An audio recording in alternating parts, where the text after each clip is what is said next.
Hare Krishna, welcome to this episode of Harināma Cintāmaṇi.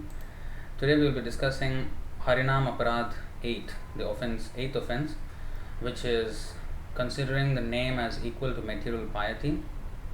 And we will of course invoke the blessings of Srila Prabhupada and the entire parampara, and then we will begin our study of this. I'm sorry we started late today, much late, much later than the scheduled time. So we'll quickly begin. Om Namo Bhagavate Vasudevaya. Om Namo Bhagavate Vasudevaya. Om Namo Bhagavate Vasudevaya. Om Ajnanatimirandhasya Jnananjana Shalakaya Chakshurunmelitam Yena Tasmai Shri Gurave Namaha.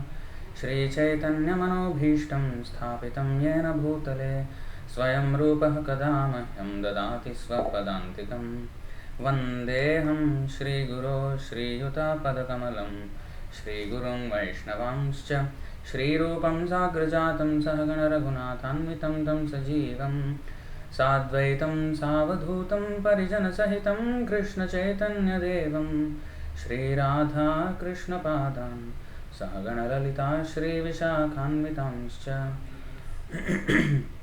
He Krishna Karuna Sindho Dīnabandho Jagatpate Gopesha Gopika Kanta Radha Kanta Namostute Tapta Kanchana Gaurangi Radhe Vrindavaneshwari Vrishabhanu Sute Devi Pranamami Haripriye Vancha Kalpatarubhyascha Kripa Sindhubhya Evacha Patitanam Pavanebhyo Vaishnavebhyo Namo Namaha Namo Vishnupadaya Krishna Presthaya Bhutale Srimate Bhakti Vedanta Swaminiti Namine Namaste Saraswati Deve Gauravani Pracharine Nirvishesha Sunyavadi Paschatya Deshatarine Jai Shri Krishna Chaitanya Prabhu Nityananda Shri Advaita Gadadhara Shri Vasadi Gaura Bhakta Vrinda Hare Krishna Krishna Krishna Hare Hare Hare Rama Rama Rama Hare Hare. Thank you very much for attending the session on Harināma Cintāmaṇi. So today we will be discussing offense 8, which is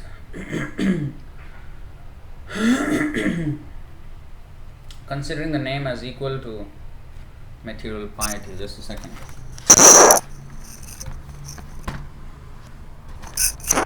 Hare Krishna. I hope the audio is a little bit better now. Okay, so Jaya Jaya Gaura Chandra Nama Avatar Jaya Jaya Harinama Sarva Tattvasar.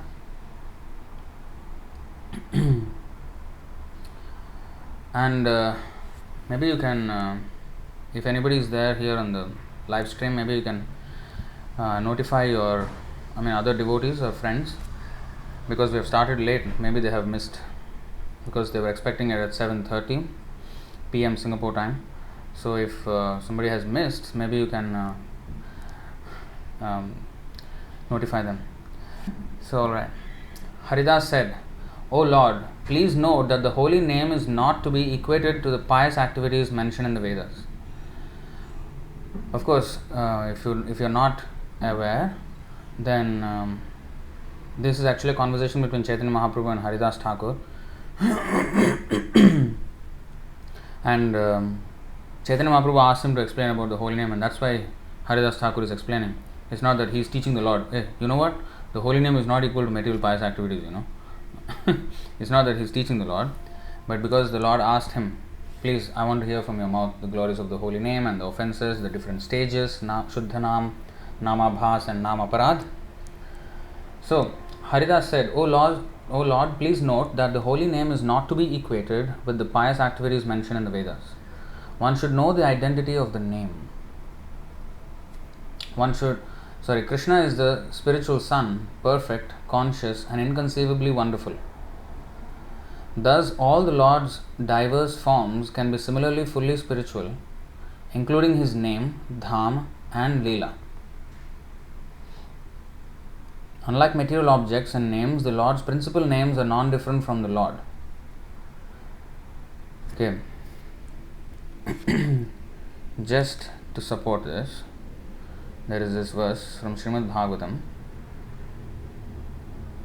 6:16. I think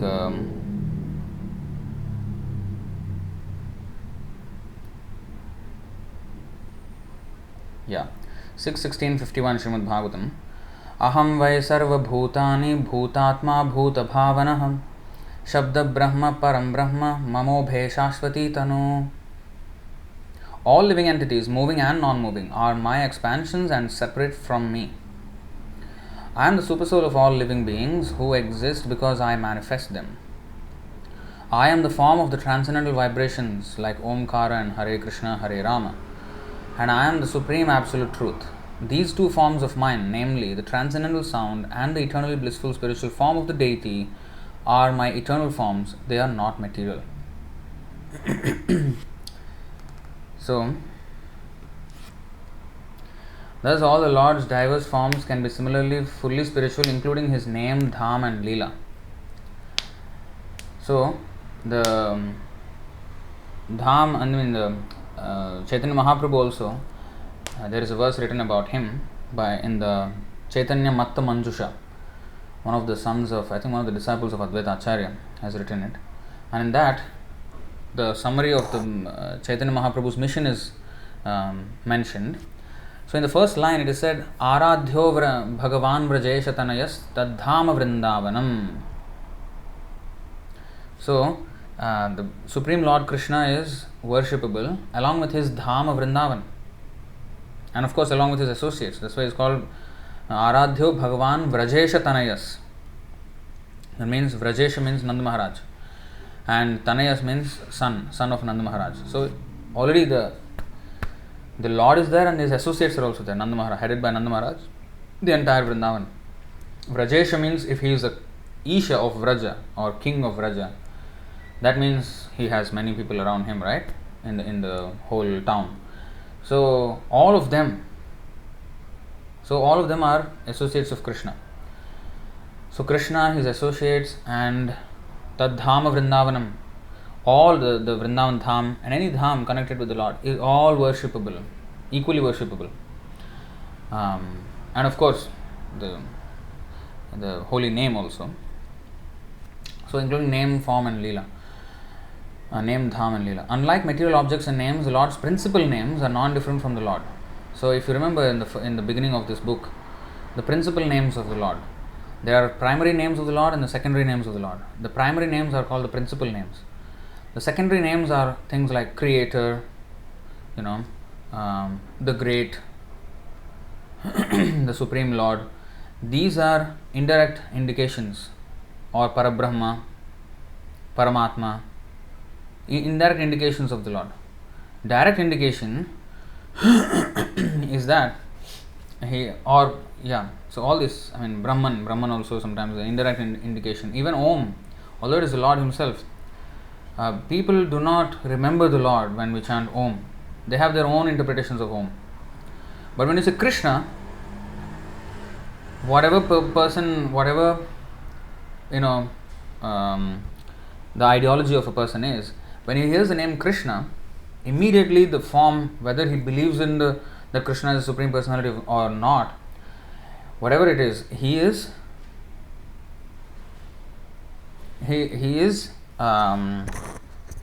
immediately remembered. His form, exactly what. There is no other meaning of Krishna.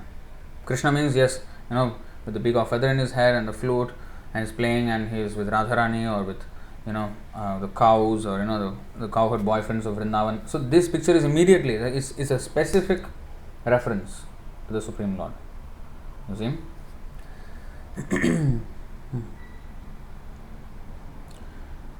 Unlike material objects and names, the Lord's principal names are non-different from the Lord.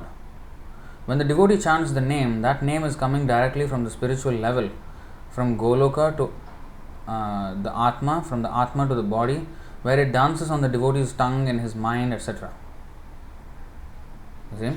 When the devotee chants the name is coming directly from the spiritual level, from Goloka to the Atma, from the Atma to the body, where it dances on the devotee's tongue, in his mind, etc. If one takes the name with this conception, then it is the real name of the Lord with full power. But to take the name as a material object leads to sorrow. Of course, in scripture there are various methods mentioned according to one's qualification for coming to the Lord.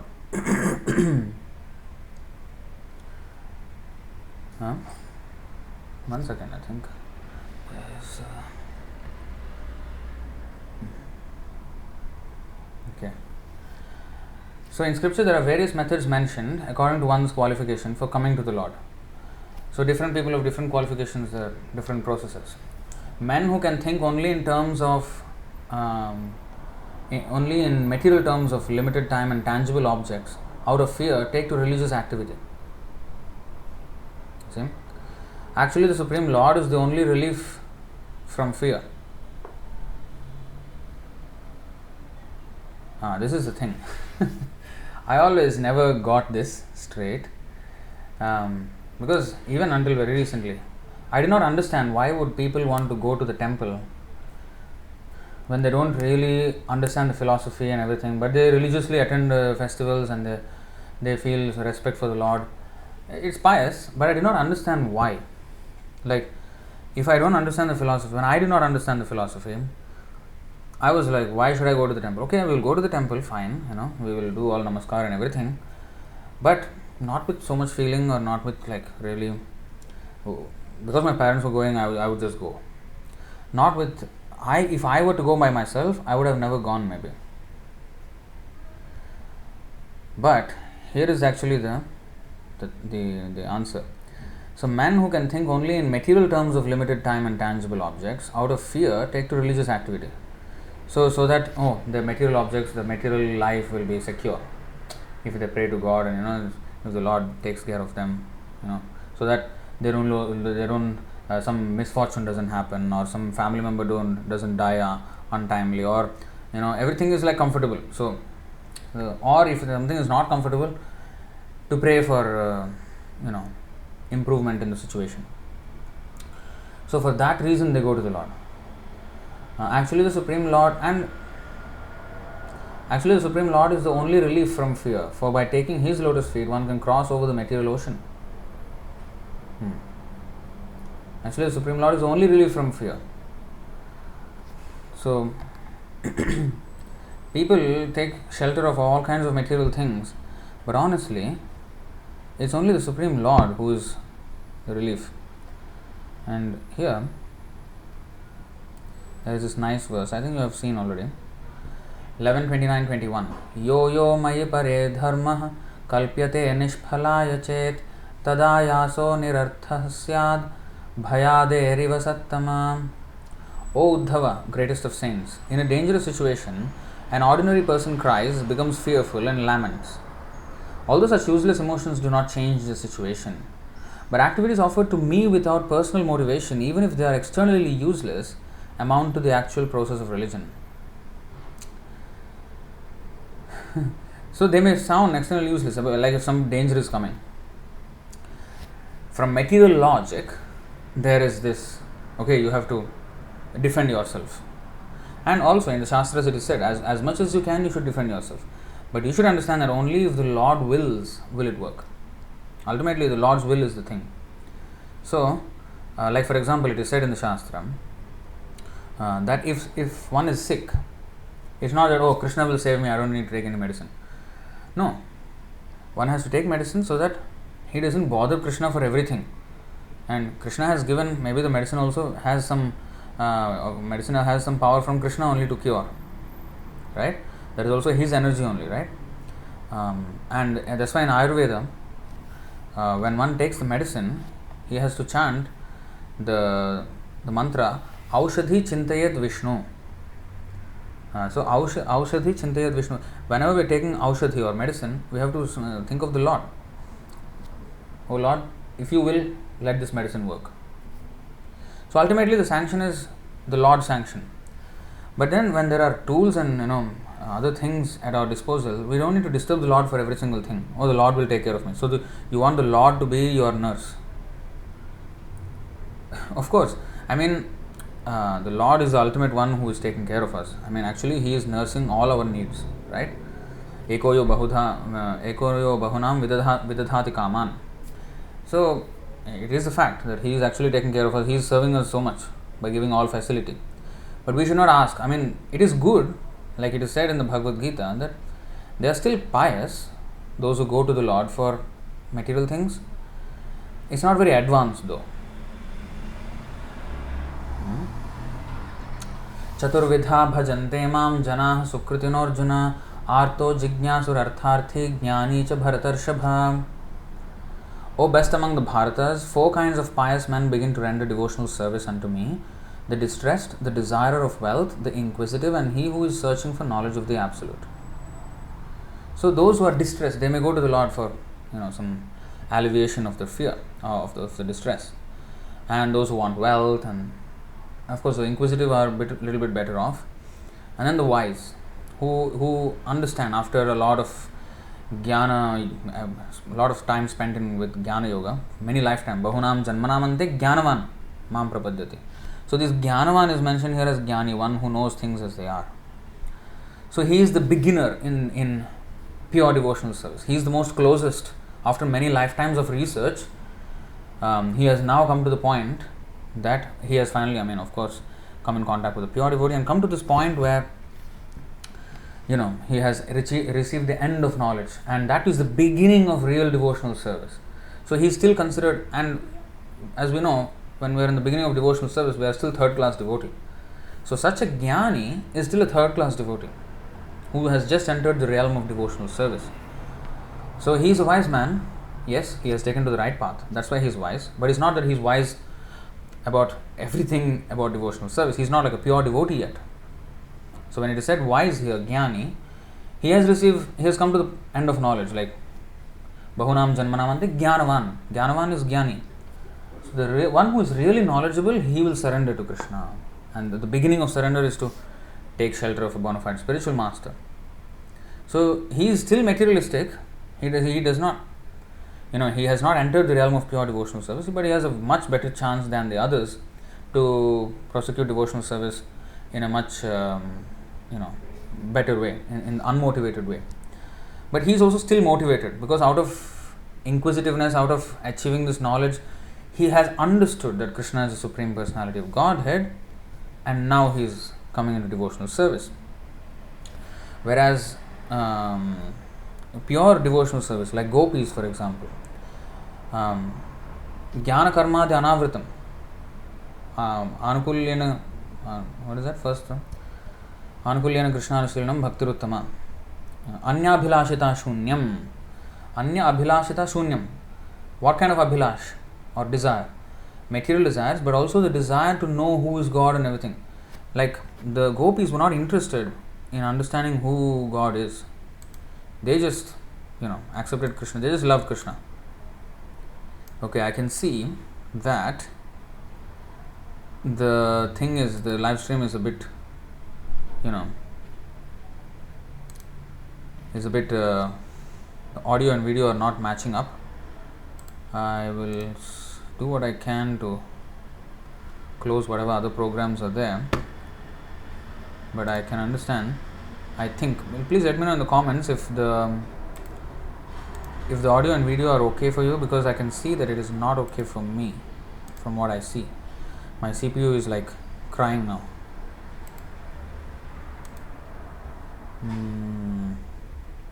Some people say it is okay. For me it's not okay, I don't know why. I can see my system is like, it's taking a lot of stress. Okay, for you it's all good, then fine. So best among the Bharatas, 4 kinds of pious men. So this we have seen. So jnani, jnanavan. So that's why these are all materialistic. Even a bhakta praya or prakrita bhakta, third class devotee is called prakrita bhakta, materialistic devotee. He has come to devotional service, but he does not fully understand everything.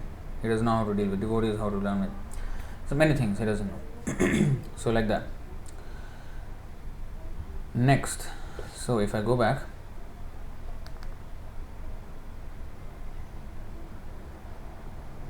so actually the Supreme Lord is the only relief from fear, for by taking his lotus feet, one can cross over the material ocean.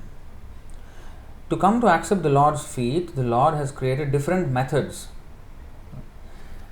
For one who is in the material conception, the method is material. All activities such as fire sacrifices, baths, charity, yoga, varnashram duties, vows of visiting holy places, worship of forefathers, meditation, culture of knowledge, worship of demigods, austerities and prayaschitta make use of purely material elements for limited material goals. But these material pious activities are also a means by which one may eventually come to bhakti. Then upon receiving bhakti, one will reject the material temporary means and engage solely in bhakti. This will bring about full bliss or prema, the goal of life.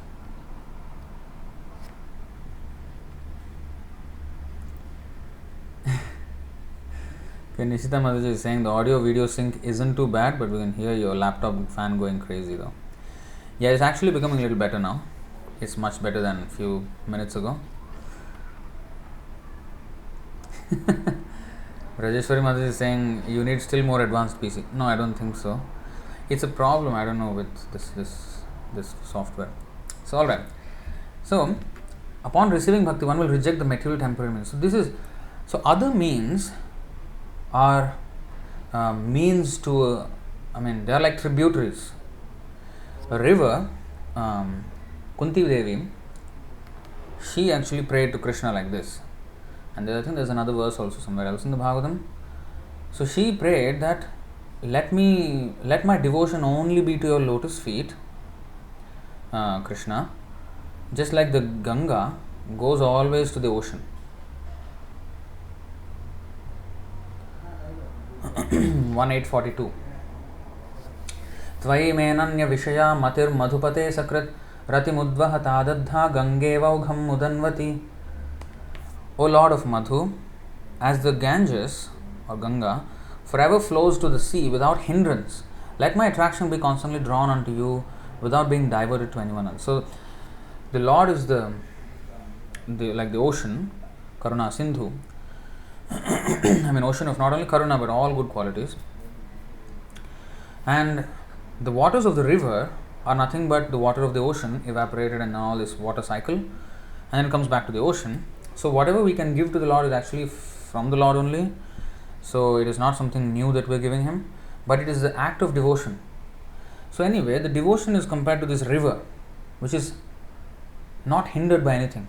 Even if there is suppose a rock or a big some landslide happens, for example, for whatever reason, and the river is like blocked with all this rocks and all that. The flow of the river is so powerful that it just it meanders around all those obstacles and finds its way back and into the ocean. Like so many times there is instances where the rivers, shifted course because of whatever reason. It's sometimes natural calamities, now sometimes whatever reason, sometimes maybe even man-made, So the river changes course. So in those situations, the river does not stop going to the ocean. So whatever hindrance that may come in the way will not be a hindrance for the river to reach the ocean. Somehow it will find its way. So that is Kunti Devi's prayer. So no kind of course sometimes they do dam, but how long can you hold up the water with a dam? You have to release, otherwise it will grow over the dam. It will find its way. So eventually the doors have to be opened. So of course we can dam our own flow of devotion by offenses. That's the thing. But anyway, bhakti is like a river, and all other processes, they don't. There is this verse in Bhagavad Gita, Mama Vartmanu Vartante Manusha Partha Sarvashaha, in 4:11 and also 3:23 in Bhagavad Gita. All paths lead all paths lead to Him.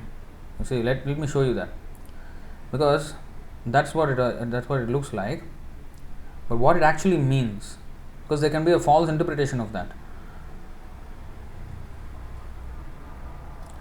You see this, everyone follows my path in all respects. So the Mayavadis say, every path is okay, everything, ultimately is the same. Everybody is following His path, the Lord's path, and they don't know who is the Lord and everything. So, okay, you follow bhakti, I follow karma, you follow, oh, you are a dancer, okay, dance, you do your duty, and what is the duty? Just work. There's no Lord in the picture, and they think that work and the person who's doing for the devotion is the same. Or sometimes I think those works are even better because they're actually helping something tangibly, whereas we are not, our help is not really tangible or something like that. But they don't understand it's the most tangible thing. Anyway, so everyone follows my path in all respects means the Lord just now in this Harināma Cintāmaṇi, all these holy places, visiting of holy places, charity, yoga, varnashram, culture of knowledge, worship of demigods, austerity, prayaschitta, these do not reach the ocean directly. They are tributaries that ultimately their real end is in the river of bhakti. And if for some reason they don't reach the river of bhakti, they are useless in themselves. So they are tributary. And if you understand, geography, tributaries are those smaller rivers which amalgamate into a bigger river. And distributaries are when a big river, becomes many sub-rivers, like, small streams, like that. So, tributaries. So, these processes are tributaries towards the river of bhakti. So of course, you can also say that this small river, the water in this river will go to the ocean. It does, but through the via medium of the main river, not on its own. So these processes, they don't directly give us Krishna consciousness, but or they don't directly make us pure and go back to Godhead or become a servant of Krishna. They will eventually get us to the point of beginning bhakti, which is the real path, which will purify us. The bhakti is the purifying aspect. If there is any purifying aspect in the other, all these things mentioned, it is only because of bhakti added to that, bhakti mishra, and eventually the bhakti will become the predominant thing, and then the other things will become, they will leave all the other things. But actually, okay, let's see that verse. Srimad Bhagavatam 11.5. You know these verses. I think many of you already know this. But you see, just let us make our case. Devarshi bhutapta nirnam pitrinam nakin karonayam vranicha rajan sarvatmanaya sharanam sharanyam gato mukundam parihritya kartam. O King, one who has given up all material duties and has taken full shelter of the lotus feet of Mukunda, who offers shelter to all, is not indebted to the demigods, great sages, ordinary living beings, relatives, friends, mankind, or even one's forefathers who have passed away. Since all such classes of living entities are part and parcel of the Supreme Lord, one who has surrendered to the Lord's service has no need to serve such persons separately. So there is no need. And the same thing is echoed by Madhavendra Puri in the Bhagavad Gita purport, 252 purport. Sandhya vandana bhadramastu bhavato bhoh snanatubhyam namo bho deva pitarascha tarpana vidho naham kshamah kshamyatam yatra kvapi nishadya yadavakulo tamassakam sadvisha smaram smaramagham harami tadalam manye ki manyena me. So, O my prayers 3 times a day, Sandhya Vandan, all glory to you. O bathing, I offer my obeisance unto you. O demigods, forefathers, please excuse me for my inability to offer you my respects. Now wherever I sit, I can remember the great descendant of the Yadu dynasty, Krishna, the enemy of Kamsa, and thereby I can free myself from all sinful bondage. I think this is sufficient for me. So this is what Madhavendra Puri is saying. So of course he doesn't find any need to perform all those things that he used to do before coming to Krishna consciousness. He's representing us. He's a pure devotee, but he's representing an ordinary materialist who has come to Krishna consciousness, and his glorifying the method of Krishna consciousness as way superior to all the others. That's why Krishna also told Arjuna, Traigunya Vishaya Veda, Nistraigunya Bhava Arjuna. The Vedas always deal with the 3 modes, how to rise from mode of ignorance to mode of goodness, mode of passion to mode of goodness. Most of the Vedas is this. Only a very small confidential part of the Vedas, like Srimad Bhagavatam, is actually talking about, Shuddha Sattva. transcendental goodness, only bhakti. Amalam Puranam, therefore it is said. Amalam means spotless. What is a spot? Means other Puranas are with spots. What is a spot? What does it mean by spotless? Spots means this influence or dealings with the material modes of nature. So contamination means the influence of the modes of nature. So Bhagavatam does not have any of that. It's all pointing to only pure devotional service to Krishna without compromise. Narad Muni chastised Vyasadeva just before writing the Bhagavatam. He wrote the Bhagavatam because Narad Muni told him. So Vyasadeva wrote all the Vedic literatures, but he was dissatisfied. So why? And Narad Muni, his spiritual master, came and he asked, why you look despondent? You have done so much service. You have written so many scriptures. So no, I feel, although I have done all these things, but I still feel dissatisfied at heart. And Narad Muni, being a spiritual master, he said, because you have not written directly about the glories of the Lord and His pastimes and His devotional service. You do not glorify devotional service exclusively as the only path. You have mentioned so many paths, but these are only tributaries. The real river you have not described. The real thing that actually enables a person to go back to Krishna, to become a fully surrendered soul, and which is the constitutional position of every living entity. That main thing you have not done.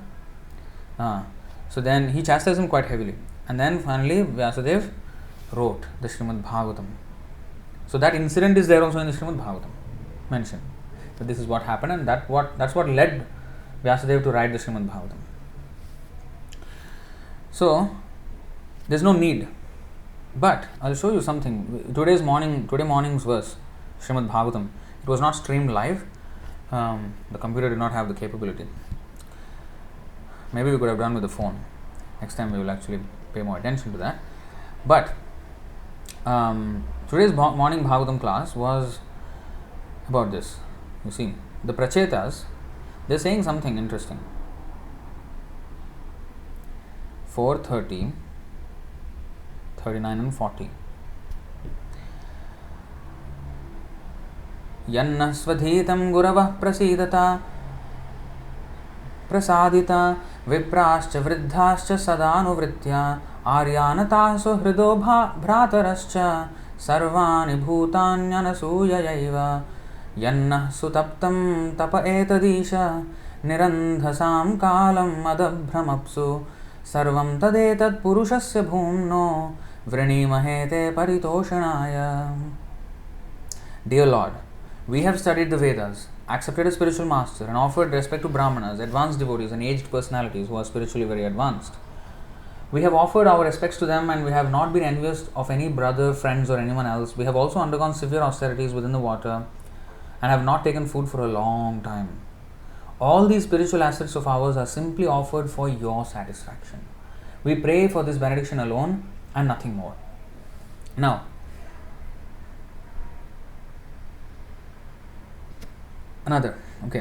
together I will just explain. In the previous verses, we have seen that it is not, once you come to devotional service, all the other things are not necessary. But here they are saying, we have done all these things for your pleasure. Now here, 1072.4. I think the other day we have seen, right?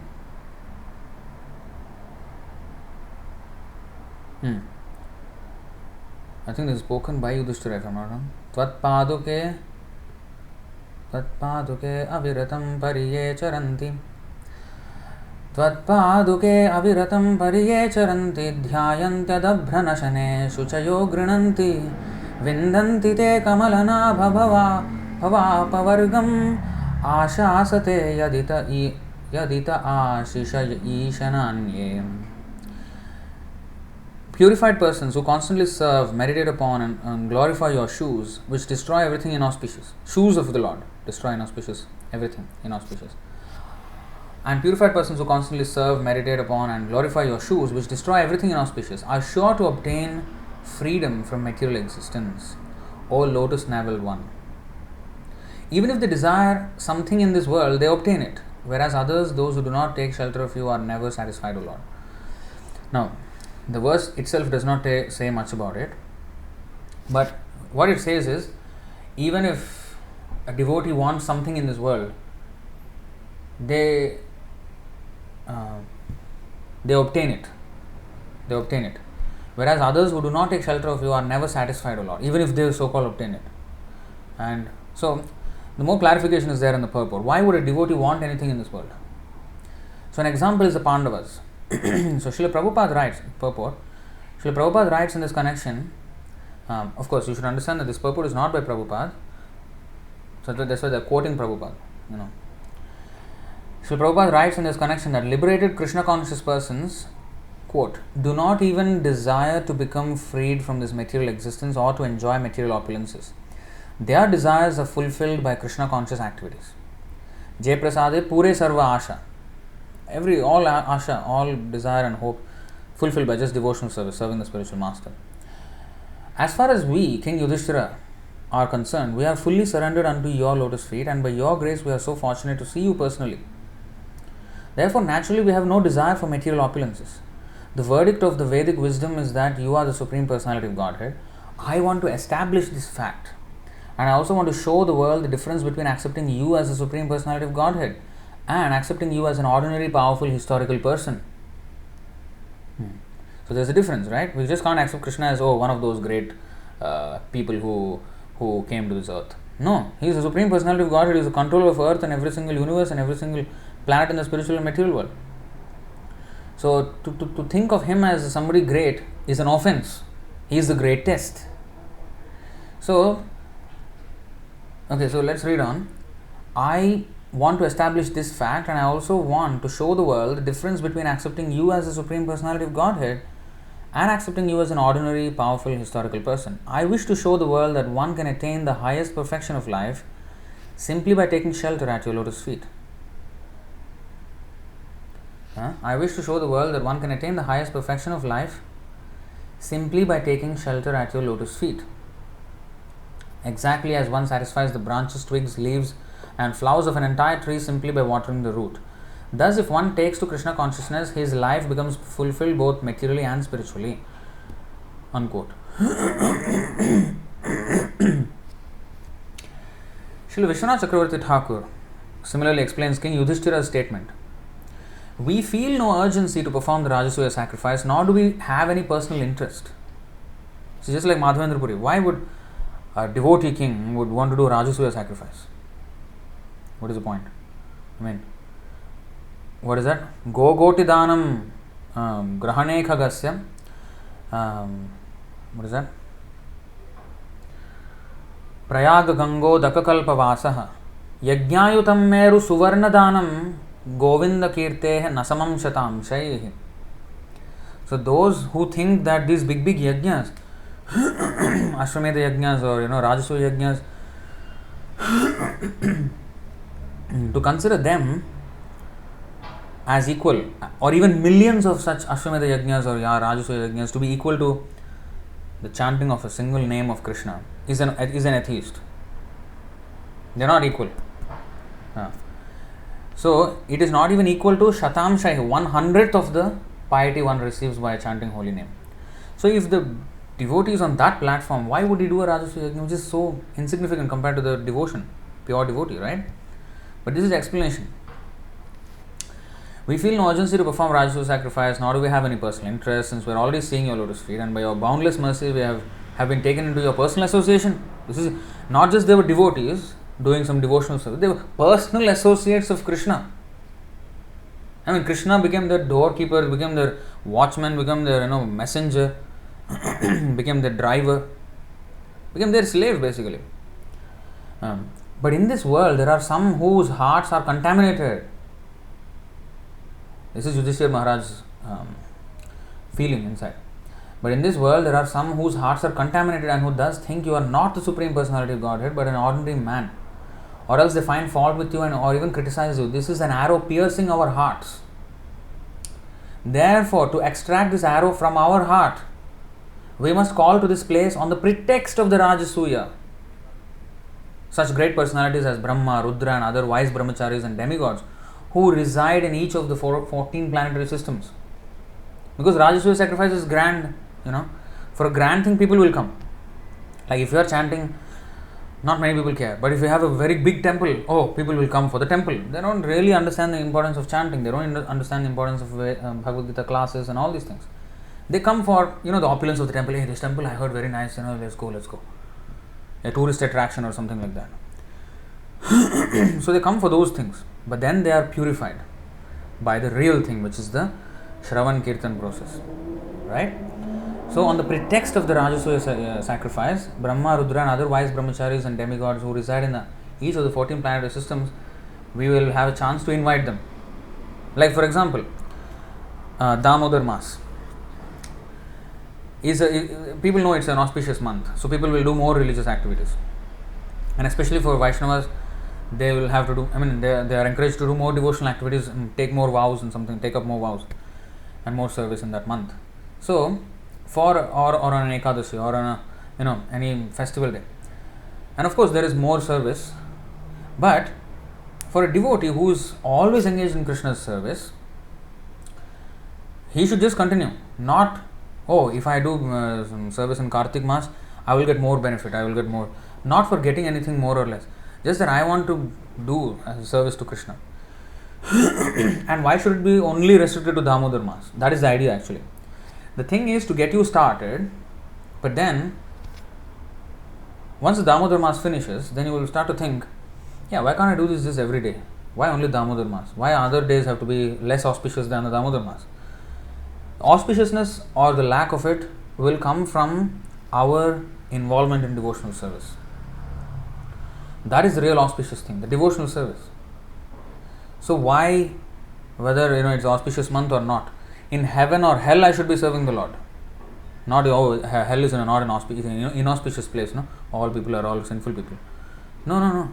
My that's what is called uninterrupted devotional service. Whether it's Jivane Marane Gati Aranahum or Radha Krishna Pranam or Jugala Kishore.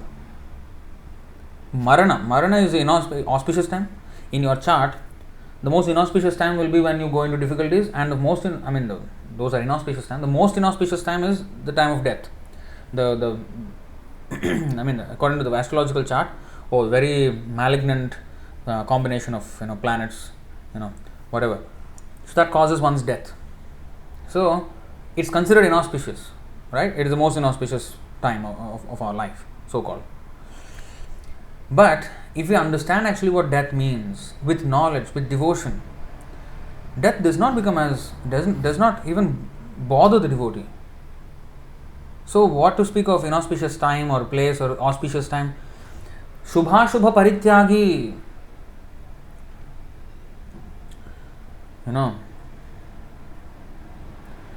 12th chapter, I think 16th verse or 15th verse. No. Shubha. 17th, 12-17, you see. Yo na hrishyati na dveshti na shochati na kankshati shubha ashubha. Shubha parityagi bhaktiman yah same priyah. One who neither rejoices nor grieves, who neither laments nor desires, who renounces both auspicious and inauspicious things, such a devotee is very dear to me. What does it mean by rejecting auspicious and inauspicious things? That means they don't really care. They just want to be focused on devotional service. So, actually I was talking about this. The purport of that, Yudhishthira Maharaj. Here. So they wanted to call everybody on the pretext of, it's a yajna, it's a grand thing, so that people will come. So it's to get them started. So they come for the grandeur, but they go back with the real thing, devotion to Krishna. So like for example, Janmashtami. We have big crowds during Rath Yatra and Janmashtami. Those are the two biggest festivals we have in our temple here in Singapore at least. So when people come in thousands, they're not interested in Krishna Katha, they're just interested in an event. And once they come there, they listen to the Kirtan, they take prasadam, they buy some books, and they inquire about classes, they maybe even take up membership and donate for something. They participate in so much devotional activity, and we have seen people who have come from such festivals and become devotees. So it is something else that attracts them, then that is the starting point. So Yudhishthira Maharaj is saying, we want to perform Rajasuya sacrifice for, making it an excuse to invite. If we just invite them, they may not, what is the reason to, for the invitation? But if there is an event, they will come. And when they come, I want to show that you, Krishna, are the Supreme Personality of Godhead and nobody else, even though they may be in the 14 planetary systems, even in the Brahma and Rudra. I want to show, of course, Brahma and Rudra, they are devotees, they know. But when you come and they also offer prayers to you, then let everybody see that. Because they have confusion. Brahma is supreme or Shiva is supreme. I like Durga, I like Ganesh, I like this. To hell with all of that. Let everybody see that you, Krishna, are the Supreme Personality of Godhead. Let Brahma and Shiva bow their heads at your feet and let the whole world see that. This is what we are doing the Rajasuya sacrifice for. So that's why it is said here, when such an exalted congregation has assembled, it will be incumbent upon them to first arrange for the Agra Puja, or the first worship for the most worthy person present. And when they are directly shown that you, Lord Krishna, are the Supreme Personality of Godhead, the arrow piercing our heart will be removed. Unquote. So, he is saying, we cannot bear this thing that people are not respecting you, Krishna. You deserve all the respect from everyone. How can people say that, oh, you're just a great personality, or just even a debauchee, oh, you are having some girlfriends, extramarital affairs and stuff like that. How can they do all these things to you? And even if they see you as a great personality, how dare they? You are the greatest personality and you are the ones who gives greatness to any other great personality. Paurusham Nirishu, the ability in man. You are the one. And they think you are not the one. They sideline you. So we want to establish that you are at the apex, at the center of everything, at the epicenter of everything. So, Sarvakarana Karanam. In fact, hypocenter. You know what's epicenter and hypocenter in an earthquake? Epicenter is that point on the surface of the earth where the earthquake was at the maximum intensity, and that epicenter is on the surface of the earth. The hypocenter is directly below that epicenter, somewhere, sometimes even miles deep into the earth, where the actual thing happened, which caused the shake and which caused the surface also to shake, and then which spread all throughout the surface and we feel the thing. So the problem is not at the epicenter, which is the most affected area on the surface. The thing that is happening underneath the surface is the real cause for the effect. The epicenter is only the effect. The hypocenter is where the real action actually happened. So that is the Karana. Earthquake happened here, okay, Japan maybe, and that is the epicenter, okay, that is the place it happened. But actually, we all know that that is not the real cause. The real cause is somewhere else. And then maybe even that hypocenter is an effect. Of course, it's an effect of some tectonic plates, like building pressure over time, And, it happened over time. So, whatever it is. So, the Sarva Karana, as we go deeper and deeper, we will find. So, there are so many causes for an effect, right? Okay, this happened because of this. But this happened because of this. But this happened because of that. So, there is like a chain of causes. And finally we may see an effect. So Sarva Karana Karanam, if we go back that chain all the way, Krishna. And let people know that directly. Let them see for themselves. So that's what. So sometimes it may seem that the devotee may be taking part in materialistic activities. For example, we raise funds. Then we give class that money is the root of all evil. And then after the class we are asking, sir, please donate money. It's like, what are you talking about? I mean, you just said this, the opposite thing, and then you're asking money again. That means you're not even practicing what you're preaching. What are you doing? So, of course, the devotees have no connection with money. So, the thing is, they don't have any connection for their own gratification. The thing is, how the money can be used in Krishna's service. How the money can be used in Krishna's service. So that money belongs to Krishna. Yes, money is the root cause of all evil. Why? There's nothing problem with money. The problem is me desiring money for myself. That is the problem. That is the cause of all evil. We say money is the root. Actually, the root cause of all evil is our karma, our desire to enjoy this money or whatever it is. So, money itself is not bad. It is Krishna's energy. How can it be bad? So, it has to be employed in Krishna's service. Then that is the proper use of money. So, yes, we say money is, a problem.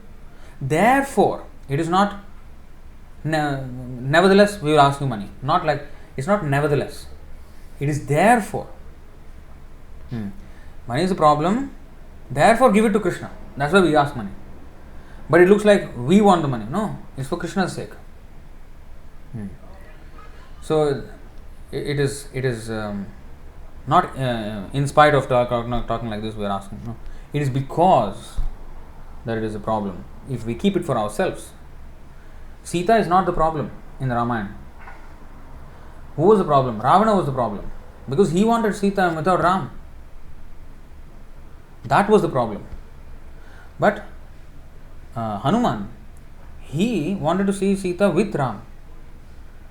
So that's the difference between a devotee and otherwise what was the difference? Ravana came all the way from Lanka to the Dandakaranya forest to find Sita, and Hanuman went all the way from Kishkinda to Lanka to find Sita. Both of them looked for Sita.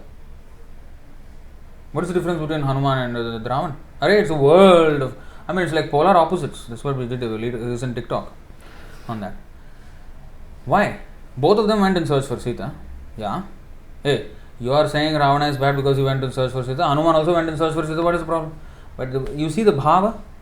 Totally different. Why Hanuman is the hero, Ravana is the villain? Because he wanted to see Sita with Ram. So similarly, the devotee also goes after money. But that money is for Krishna's service. So he's not money-minded. Sometimes people, especially temples and bigger temples, the more bigger they get, they have bigger projects, spiritual projects. And devotees will ask pilgrims who come money. Now, people who do not know, they equate this to, the ordinary beggars in usually other places, other temples. Outside the temples, there will be some sadhus sitting there and begging. And actually, I don't know how much of a sadhu they are. They smoke Gaṅgā or whatever. We don't know. Maybe some of them are, some of them not very. But they are not doing any missionary activity or such. If they were genuinely sadhus, and we give them because they are following that is a good thing to give. But the so-called sadhus, actually rascals, they have taken advantage of this attitude of charity of people, and even though they were rascals, they put on the garb of a sadhu so that they will get money, and they do the nonsense. And eventually, it so happened over time that these so-called sadhus, sadhu means it's something something degraded. It became like that. So people have developed this idea of people are all asking, but at least the temple doesn't ask straight away, right? Usually those temples, and of course the priests also ask this puja, that puja, or whatever. So when people come to our temple and then we ask them, okay, for a membership or buy some books or some contribute for this cause or something, this mission or this project or something, they feel, why are they always hassling us for money? I went first time and they asked me some donation and all. So of course we have our mission. We go out on the streets, not only to people who come on the temple, we even go out on the streets to beg donation. And of course with COVID we cannot go, but before COVID every time we were there on the streets collecting donation, selling books, giving out prasadam. So we were there all the time. So people may think, we are so money face. They call here in Singapore, you money face, always after money. But honestly, this is just this is a service for them to, actually we are being a medium where their money can be channeled to Krishna's service. How can they directly serve Krishna with their money? They don't know how to do it. They don't even have any plans to do it. But a devotee is kind to actually take their money on the pretext of begging. Prabhupada said in one conversation, Hanuman wanted Lakshmi back with Narayan or Sita back with Ram. But Hanuman was very powerful and he could destroy Lanka and he could set fire and kill so many demons and forcibly do it. We are not as powerful as Hanuman, but our mission should be the same, to bring Sita back to Ram, to bring Lakshmi back to Narayan, or to bring the money back to Krishna. But we don't have such strength as Hanuman. So we will have the same mission, but our tactics will have to change. So Prabhupada said, this begging, we have adopted the policy of begging or the tactic of begging, but our mission remains the same, to bring Lakshmi back to Narayan, to bring Sita back to Ram. So, because we are not as Prabhupada said, because we are not as strong as Hanuman that we can kill all the demons and carry mountains and all these things, so we adopt I'm a beggar, so please help something for a good cause or something like that. So, but that does not mean that we are actually beggars. No, it is a facility for them. Instead of being a Ravana, mini Ravana, put your money to Krishna. So it is meant for his service only. So that's the thing.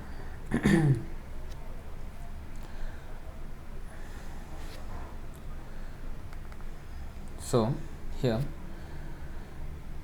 so all activities such as fire and all these pious activities make use of purely material elements for limited material goals. Now, this is when it is done in karmakanda way. But sometimes devotees engage in these things or apparently material things. Okay, fundraising, build a temple. Temple means, okay, you have to call the construction company. These look like material things. Okay, you got to go to the government offices to get permits, relevant permits. You got to travel using public transport or even drive or something like that. You're doing the same things as a materialist would do. He would also go to the government offices for his own permits of whatever projects he has, and he drives, he takes all this. So it looks the same, but Bhāva is totally different. Of course, here in this one it is said meditation and all these other karmakanda activities, but let's talk about even ordinary course of social activities. It looks the same. Like some other clubs, they are recruiting members for themselves, and we are also recruiting members and donors or people to contribute, or even making them devotees, teaching them something. All these things, we have our own program. So it looks like, they have a program, you have a program. No, same. No, it's not same. Yeah. So Brajageshwar Prabhu is mentioning this point. Just like Ravana disguised himself as a sadhu to kidnap Sita. So similarly, these so-called sadhus who stand outside the temple, they're actually not sadhus, but they're taking advantage of people's charitable disposition, and then putting a begging bowl, and then collecting and smoking ganja or having illicit sex, whatever they're doing. So this is Ravana mentality. Actually, Ravana started that to bring disrepute to the sannyas ashram. He is dressed as a sannyasi and went to the ashram and then kidnapped her. So that was a precedence. And then after that, so many people followed that example in the garb of a sadhu and then doing all nonsense. So, but these material pious activities are also a means by which one may eventually come to bhakti. And that is the real intention of Krishna creating all these material pious activities. People get lost in the so-called rewards. Phalashrutiriyam nirnam rochanam param. What is that? 11:21.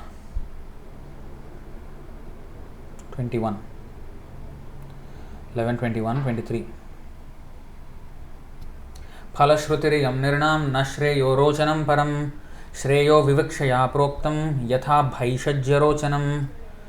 Those statements of scripture promising fruitive rewards do not prescribe the ultimate good for men, but it's not but are merely enticements for executing beneficial religious duties, like promises of candy spoken to induce a child to take beneficial medicine.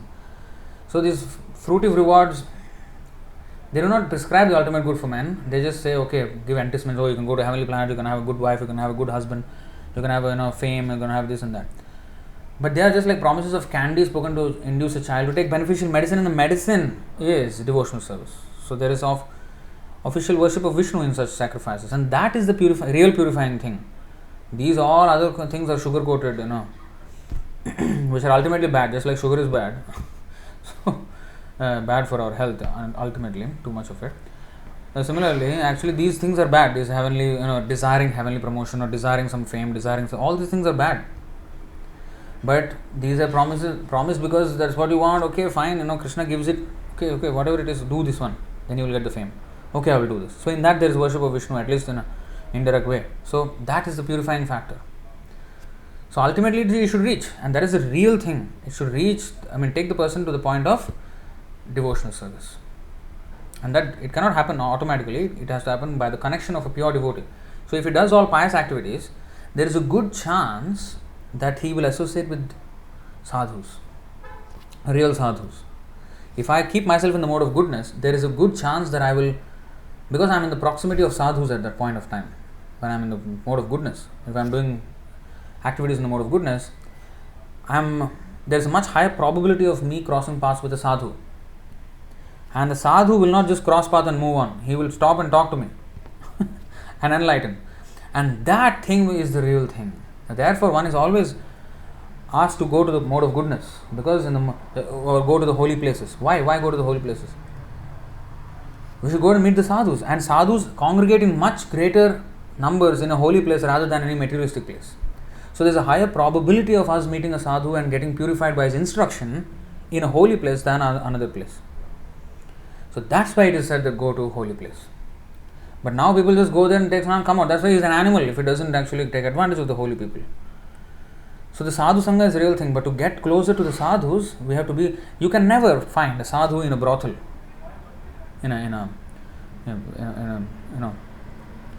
Brothel means where prostitutes are there. Of course, our temple here is very near to that place where there is a red light district in Singapore, where prostitutes are all found.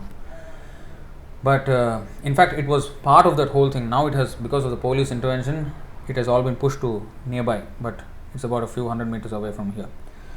So, but you will never find a sadhu, in a brothel. You cannot find him in a gambling den, because it's that place, that activity is in the mode of ignorance. You cannot find him in a pub. No.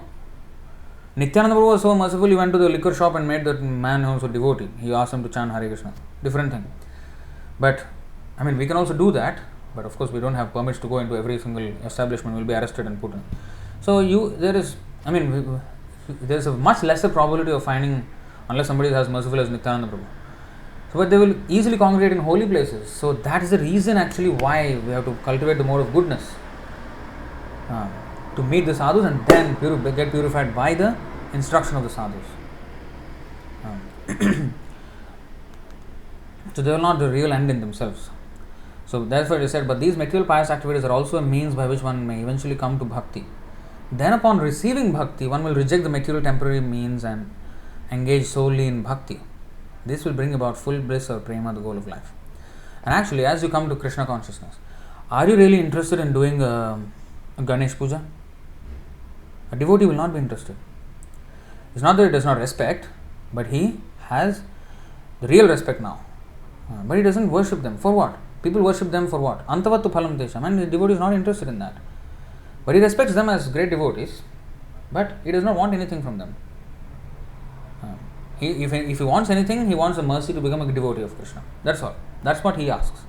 He doesn't ask any material thing from them. See? Okay, Vrajageshwar Prabhu is sharing a verse here. 11:13:6.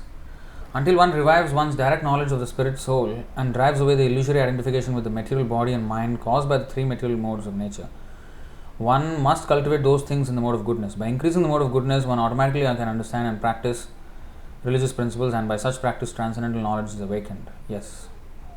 And this whole series from 11:13:1 to 11:13:5 and 6, all this, it's all explaining why one has to rise to the mode of goodness and then rise from there to Shuddha Sattva.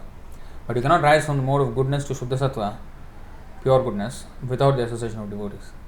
But then you will come much into proximity with devotees, and then there is a chance. That's why, if at all you want to live in the material world, okay, live in the mode of goodness. Then the suffering is reduced, and one's proximity with devotees is increased, or probability of proximity with devotees is increased. So that will eventually purify us. Okay? So, going further, reading on, here we can see the difference between bhakti and pious activities. Material objects and time are without real bliss. All the activity and reward from pious activity is material, and progress toward the goal of spiritual prema is slow. People, present civilization is the opposite.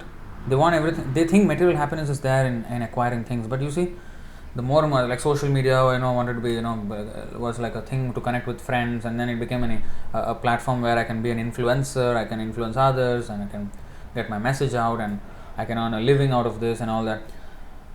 They're trying to, and then it's also causing a lot of problems. Social media. So it will complicate things. So they are not the solution. They're not the solution. The solution is what we are doing with social media now. Yes, you should have all kinds of facilities, but the facilities should be used by the right persons. Again, we talk about this Bhāva. Facebook is a facility, and anybody with any Bhāva is allowed to participate there. So actually, previously, people did not dare to write anything or speak anything if they could not quote Vedic authority. But nowadays it's just become everything. So everybody who speaks completely devoid of Vedic authority, they are, talking and distributing thoughts which are completely material.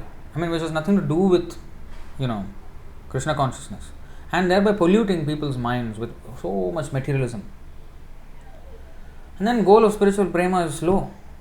Progress towards the goal of spiritual prema is slow. There is a great separation between the means and the end. That's the other thing. With pious activities, here it is especially mentioning the pious activities. So if you do all the karmakanda activities, it's very, very slow progress. Even if I go to a holy place and come back, it's very slow progress. Unless I contact devotees, then it will be very fast. And if I take advantage of that association and improve myself, let's focus on ourselves. We have to be introspective. What can I improve? What can I do better? What can I do better in devotional service? So I should see. But it's very slow otherwise. Without this, all the karmakanda process. And there is always a chance of falling away. Karmakanda is a very dangerous one. There is a great separation between the means and the end. You see, that is the thing with material piety. The end is goal of, the love of God is very, very far. It's separated. It's great separation between the means and the end, actually, where he has to go. Therefore, being merciful, the Lord has given the holy name by which the intelligent jivas can attain perfection. So he wanted to bring the goal as near to the people as possible. Instead of these indirect methods and all the karma kanda. Okay, just chant the name. Just open the mouth and chant the name. That's it. One will get all perfection. It's so close. And this is the reason why material piety is not equal to the holy name, or holy name is not equal to the material piety. We cannot consider them as equals. Oh, you are doing that yajna, I am doing Harināma yajna, same. No, it's not same. Not at all same. Because the holy name is also a means or method, it is considered by some to be a part of the pious activity method with no other potency. In the same way, materialists think that Vishnu, like Brahma and Shiva, can be counted as a material demigod. Now, the holy name is different from the karmic activities because the end is something different than the means in the case of karmic activities. You are doing all this, one does all this material pious activities, but the end is actually love of God. But whereas in devotional service, the means and the end are the same. It's not that I chant holy name and I get perfection and I have reached my destination. Now I'll stop holy name. No, I cannot stop the holy name chanting. It's not like, okay, I have driven all this while, I have reached my destination, I stop my driving. I'll stop the car. So that car was a means to get to that destination. But after coming to destination, the car is stopped. But this is not a point destination. It is a destination of state of being. The state of being is to be in complete devotional, one constitutional position as an eternal servant of Krishna, as an eternal devotee. So, eternally devotee. So, that destination is not a stage or a point.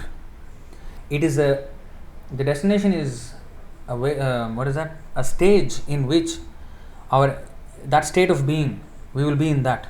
Now we are living it like this. We have to go to this, pure devotion. So, and that state has to continue eternally. And what happens in that state? Also chanting the holy name, also doing all the devotional services. So, the holy name is the means to get us to that stage, and also that is the sustenance of that stage. And if we remove that, then we'll again fall down. If we stop our devotional service, I have reached, and now we'll stop. No, then we'll fall down. The moment we stop, fall down. The perfection means to come to a stage of not forgetting Krishna at any time, not even for a moment. Therefore, the holy name is the means and the end. It is only how seriously we take to it, with Nama Parad or Nama Bhas or Shuddha Nam. If we do Shuddha Nam, then it is in the highest stage, in the proper stage. Now Namaprad, some Namabhas, then it is on the way, but not completely there yet. So it is a means and the end. So whereas in the karmic activity, it is a means to an end. Like you do this and you get a heavenly planets. So the means and the end, and even that so-called that end also is not a real end because it won't last for long. So, and the real end is the devotional service, but it's very, very slow coming to that path. So it's not effective. So that is another reason why holy name is so powerful. Because the holy name is also a means or method, it is considered by some to be part of a pious material activity with no other potency. In the same way, materialists think that Vishnu, like Brahma and Shiva, can be counted as a material demigod. Though the name is transcendental without material tinge, the jiva covered by materialism gives the name material position. He is covered with materialism, the jiva, and he gives the name a material position because of his own defect in seeing as a material pious activity. This is offensive to the name and an obstacle to bhakti. This is offensive to the name. In truth, the name is the end. You see, the name is the end. It is the means, but it is also the end. The goal, full of spiritual bliss, the perfection. And simultaneously, the name has appeared in the material world as the means for the jiva to come to that end. You see, both. It is the end, it is the goal, it is full of spiritual bliss and perfection, and simultaneously it has appeared in the material world as the means for the jiva to come to that end. This is the difference, the absolute nature of the holy name. It is the means and the end. There is no difference, there is no duality between the means and the end. Thus, the name is both the means of purification and the end, prema. According to one's qualification, the name may be acting as means or end. A beautiful sentence. According to one's qualification, the name may be acting as means or end. If one is not pure, it is acting as the means. And for one who is perfect, it is acting as the end. The end means that state of always chanting. Complete taste for the holy name. So it is such a blessing. The holy name is non-different from the Lord, and He is blessing people of all all levels of advancement. Whether one is just a beginner or one is completely yoga aruruksha or yoga arudha, whichever stage one is in, whether a beginner or a perfect yogi.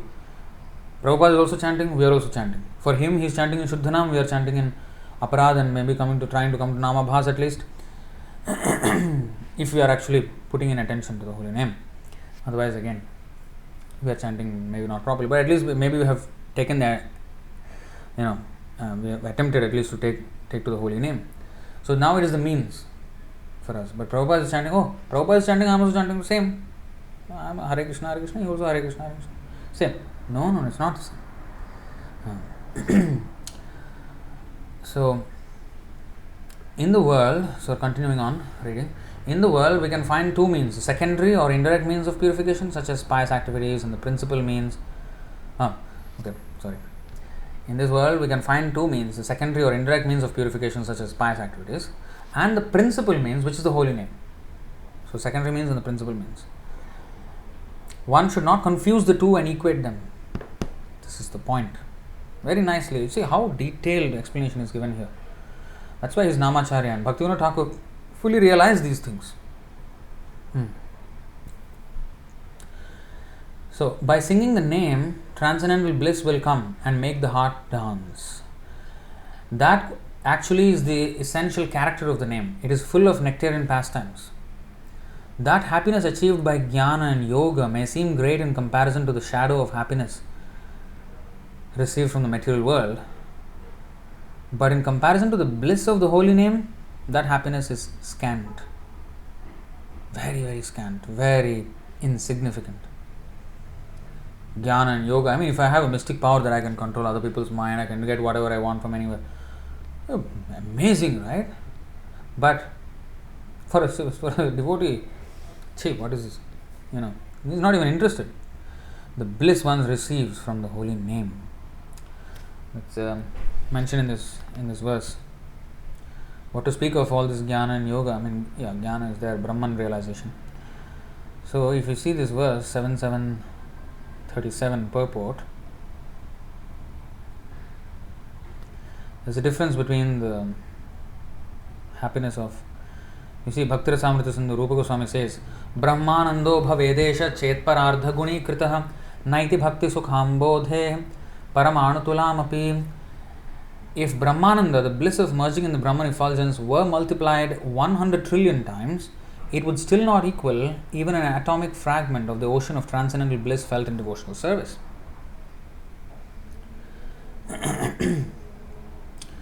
So you see how much 100 trillion times. Well, you know what's a trillion? I mean 100 trillion times, if you multiply the Brahman effulgence, it cannot compare to even a drop of bliss in the ocean of bliss compared of devotional service. So that is how insignificant it is. At the stage of sadhana, the purificatory stage, the name is the means, but in the pure stage, the name is the end and the highest bliss.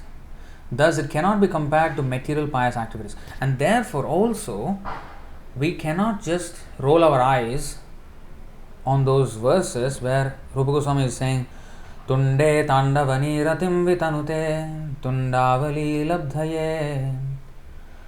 So he's saying that, the holy name is so blissful that,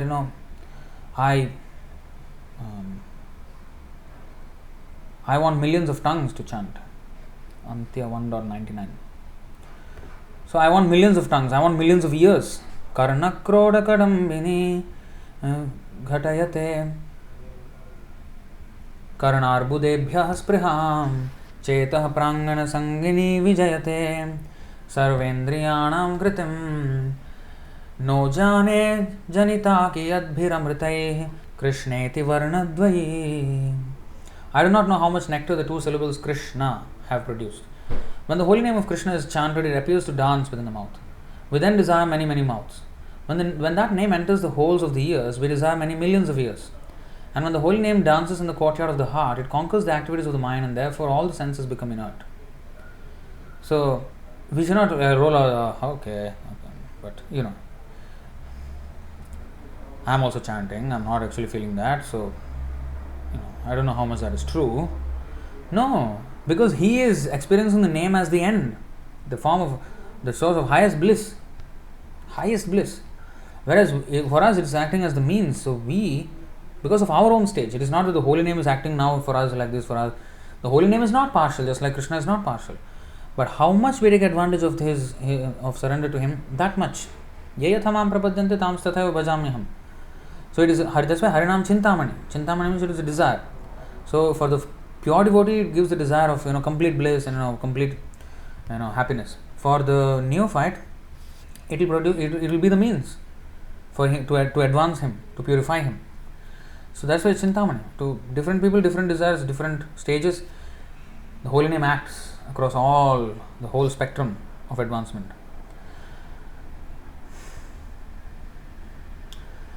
Thus, it cannot be compared to material pious activities.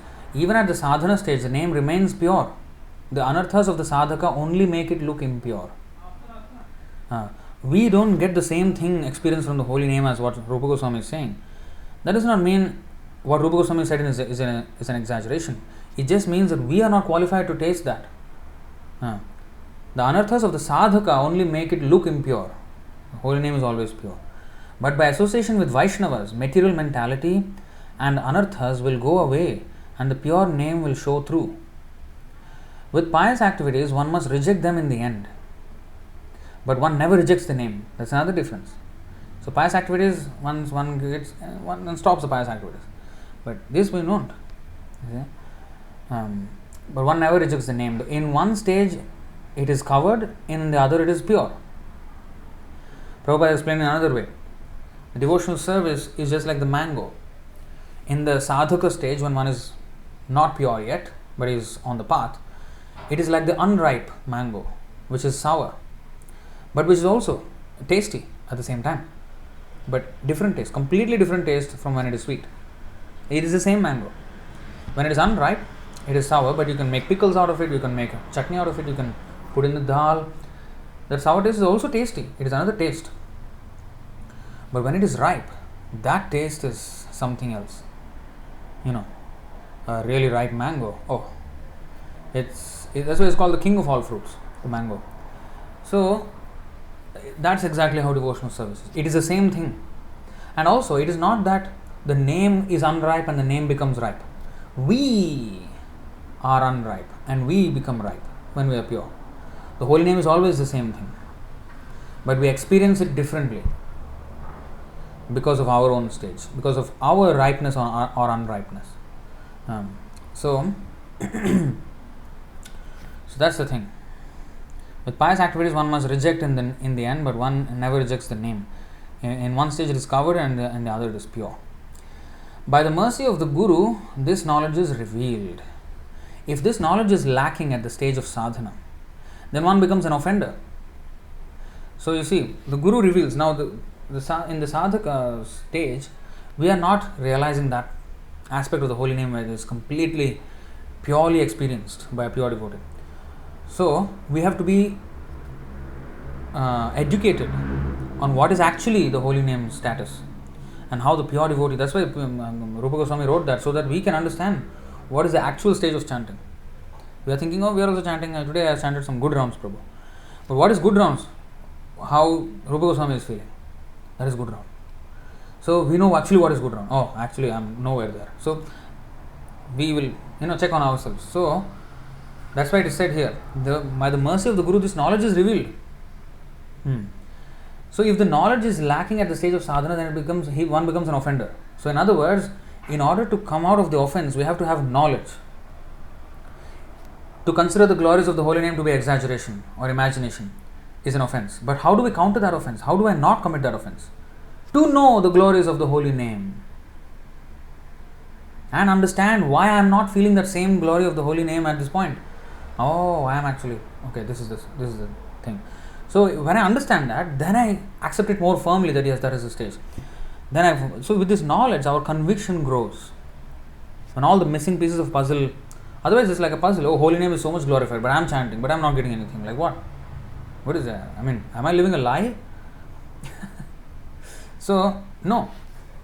But it is different because of these things. These are the aspects. Nicely, Bhaktivinoda Thakur is like peeling everything out so that we can understand every step why that is considered an offense and how to avoid it. So the whole thing he is explaining very nicely, logically, full. Everything is like nicely explained here. Of course, Haridas Thakur. I don't know actually where this conversation is taken from. Where is this quoted from? I do not know. Whether it's an actual dialogue between them in the Chaitanya Bhagavat or somewhere, because in Chaitanya Charitamrita there is a conversation, but this much depth I did not see. I mean this much detail and depth. So maybe in the Chaitanya Bhagavat or Bhaktivinoda Thakur is using their conversation. Of course, Bhaktivinoda Thakur can see what they spoke, right? Like for example, Gaurarti song. You know what the Gaurarti song actually means? The lyrics mean that Lord Gaurasundar, he is sitting on a jeweled throne and he is being fanned and he is being served and Arati is being done. Brahma is doing the Arati for him. Brahma Adi Devagane. Boshi Ache Gora Chand Ratna Simhasane. On a jeweled throne he is sitting, Gora Chand. And Brahma Adi Devagane. What is that? Arati. Arati Kurena Brahma Adi Devagane. So they are doing Arati. Brahma is doing Arati for Chaitanya Mahaprabhu and all the associates, they are all chanting and dancing and serving the Lord in Chamara. What is that? Narahari Adi Kore Chamara Dhulai. So Narahari Sarkar, Narahari Chakravarti, he is doing the Chamara. So everybody is there, worshipping the Lord. Now, do you have this incident in any Chaitanya Charitamrita or any? No. And then Lord Shiva is there. Shiva, Sukha, Narada, Preme, Gada Gada. Their throats are choking up with devotion. Who? Shiva, Shukadev Goswami and Narad Muni. Where is this incident in the Chaitanya Charitamrita or in the Chaitanya Bhagavat or in Chaitanya Mangal? I don't know if such as far as I know, there is nothing like that. But Bhaktivinoda Thakur is writing. That means what? He is imagining? No. His vision, he is depicting. So we can see. So when the devotees write, pure devotees, it's not imagination. They write what they see. The pastimes, the pastimes which are not revealed to anybody else. Like when Narottam Das Thakur did the Kirtan in Kheturi Gram, after the disappearance of the Panchatattva, he organized the first festival in Gaudiya Vaishnava history on Gaur Purnima Day. The appearance day of Chaitanya Mahaprabhu was observed first starting by Narottam Das Thakur, and he organized this in Kheturi Gram, a village called Kheturi, and such a grand festival was it. And then Narottam Das Thakur was leading the Kirtan. I mean, he's the king of Kirtan. Not just he wrote songs, he was such a singer, people would melt hearing just his voice. And he sings in such pure love of Godhead, he sang in such pure love of Godhead, the Panchatattva descended in the Kirtan and were dancing themselves to the holy name. That was Narottam Das Thakur's Kirtan. But others could not see. Narottam Das Thakur could see. In fact, it is said actually others also, I think, experienced. This is what I mean. I don't know. Maybe that detail is, I may be getting it wrong. But Panchatattva came directly. And when a pure devotee is singing, the Lord actually comes. Yatra gayanti madbhakta tatra tisthami narada. We may not be able to see. So in fact, there were incidences where Prabhupada also was there, and then Narad Muni came in a different form. And Prabhupada could recognize this Narad Muni. But so Yamuna, I think Yamuna was the one, or Govinda Dasi was the one. You did not see Narad Muni? Prabhupada asked. No. Prabhupada was like saying as if it's like hey, you did not see him? He came. You did not see? So, no. Who? Where? So sometimes we cannot see. So the pure devotee, he sees many things. So from what I am gathering, this conversation between Chaitanya Mahaprabhu and Haridas Thakur, this much detail, I don't know if any scripture has actually quoted, but Bhaktivinoda Thakur, he is describing this. Means he definitely can see something which we are not seeing. Or if it is actually from a scripture that he is quoting, I am wrong. But it is not that Bhaktivinoda Thakur cannot see these things. They always, Premanjana Churita Bhakti Vilochanena Santa Sadaiva Hridayeshu Vilokayanta. They always see the Lord. And they see many, many pastimes. We can't even see. Bhaktisiddhanta Saraswati Thakur told that Ishodhyan is a garden, the Lord's garden. Bhaktivinoda Thakur described there is a garden in Mayapur called Ishodhyan. Now there is an Ishodhyan Bhavan, which is a building by that name in Mayapur temple premises. But actually there is a place in that Navadvip. He said Ishodhyan, it's the most opulent spiritual garden of Golok Vrindavan. But for an ordinary viewer, it will look just like a normal, like hut and some pots and some this thing, like ordinary objects. But a pure devotee will see a totally different kingdom there. And if you see the book called Navadvip Bhāva Taranga by Bhaktivinoda Thakur, he explains in detail the Ishodhyan. And he explains that there is a Narsimha temple in the Ishodhyan. And then he goes there and he offers obeisances to Narsimha, praying to him to remove all obstacles in his love to Radha and Krishna. Beautiful 5 verses are there in that Navadvip Bhāva Taranga. So these things are not seen by ordinary people. So what I am thinking, as far as I know, I have not known any, where. Okay, there is a quote here. Bhaktivinoda Thakur in Harināma, Introduction to Harināma Cintāmaṇi. Okay, maybe you read this right. A unique feature of Lord Chaitanya's pastimes is that he made the devotee who excelled in a particular aspect of devotional service his mouthpiece for broadcasting the topic to the world. By inquiring about a few points on chanting from Srila Haridas, the Lord preached the principles of the holy name. These subjects have been discussed in scriptures like Chaitanya Charitamrita, Chaitanya Bhāva, etc. Inspired by certain Vaishnavas, we compiled the teachings of Haridas Thakur into the present book form. We received several other books about Srila Haridas Thakur. Unfortunately, many of them contain unauthorized and scripturally fallacious statements and had to be rejected. One of them, however, appeared to be written by an elevated Vaishnava. It explained the esoteric mellow of chanting the holy name. Reading it gave us considerable joy. We would surmise that Srila Haridas must have instructed a saintly Vaishnava on the philosophy of the holy name. That Vaishnava in turn penned these valuable teachings in book dedicated to his initiating spiritual master. We extend our heartfelt gratitude to the sender of the book from Sri Hatta. Wow, that's good. That's such a nice... How did we miss that? Somehow, I don't know. This is the same book, right? Introduction. I must have read that, but I don't know. Did I even talk about it? I was actually thinking from where he got this. So, anyway, Bhaktivinoda Thakur, here he says he has received from some Vaishnava. He did not mention the name of Vaishnava. So, in this, okay, he's Haridas Thakur must have told another person and then that person. So anyway, so this is how details are. So when pure devotees say it like that, then it is all truth. So, of course, Bhaktivinoda Thakur himself also can see, right? I mean, knowing his spiritual qualification. But it's a good reference there. He has some book which is from some devotee, saintly Vaishnava. He did not mention the name of the Vaishnava. So, by the mercy of the Guru, this knowledge is revealed. If knowledge is lacking at the stage of sadhana, then one becomes an offender. But if one has faith that the name is supreme and without equal, then quickly the pure name will be revealed along with full bliss and nectar. If one should commit this offense and desires relief, one should seek good association and purify one's intelligence. What do you mean? By purifying, it means we must read, we must attend the class, we must understand, we must hear regularly about the glories of the holy name and all these things. So then the conviction will increase. Just by following this daily routine of reading Prabhupada's books, hearing classes, and associating with devotees and taking those teachings into our own life.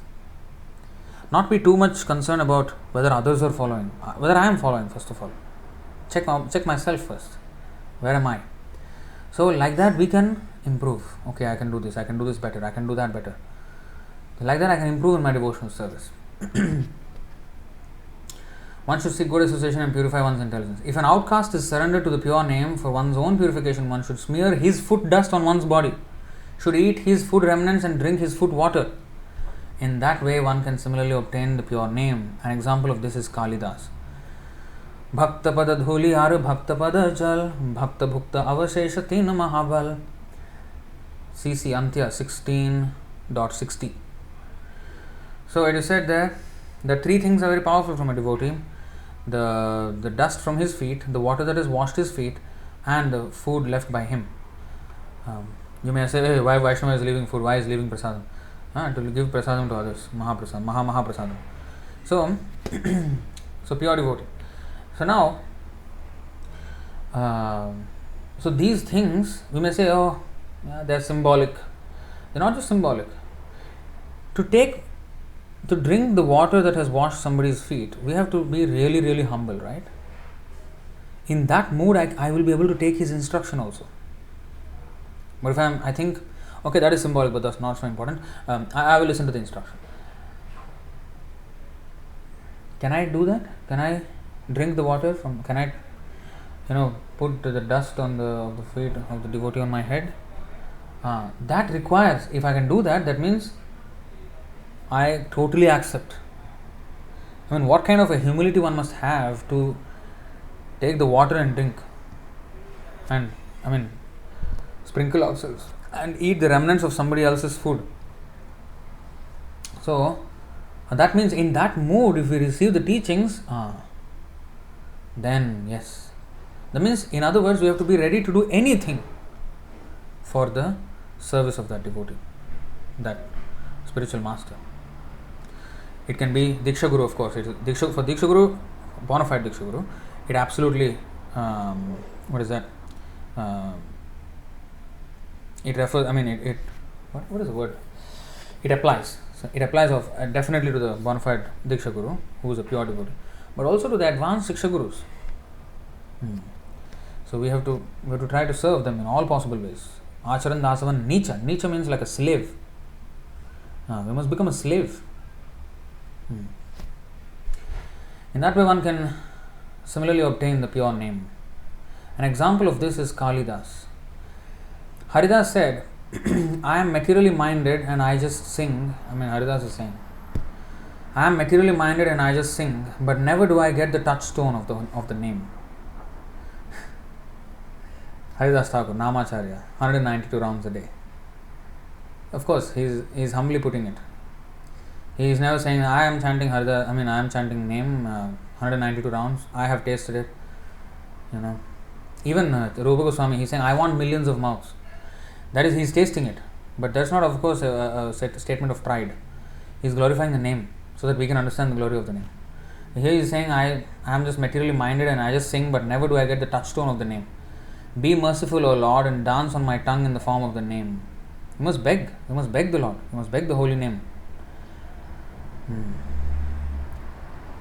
Keep me in the material realm or in the spiritual sky, but wherever you put me, give me the nectar of the name.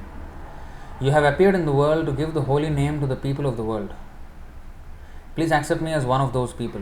True, I am low, but you are the deliverer of the low. This is our unbreakable relationship. On the strength of this, I am begging for the nectar of the name. In Kali Yuga, it is not even possible to execute the path of pious activities. Therefore, the name has appeared here as the sole process for the age. Unquote. Whosoever serves in devotion as a servant of Haridas and thinks himself to be without qualifications is qualified to sing the touchstone of the holy name. This is the conclusion by Bhaktivinoda Thakur. You see the humility of Haridas Thakur. We have to learn from this. This is of course we cannot imitate this, but we have to become as humble as we can possibly, as much humility as we can possibly muster. We must muster. And what is that? Yeah. Madhya-lila chapter 23, text 26. Sarvottam apna ke hina kore mane. Although a pure devotee's standard is above all, he still considers himself to be in the lowest stage of life.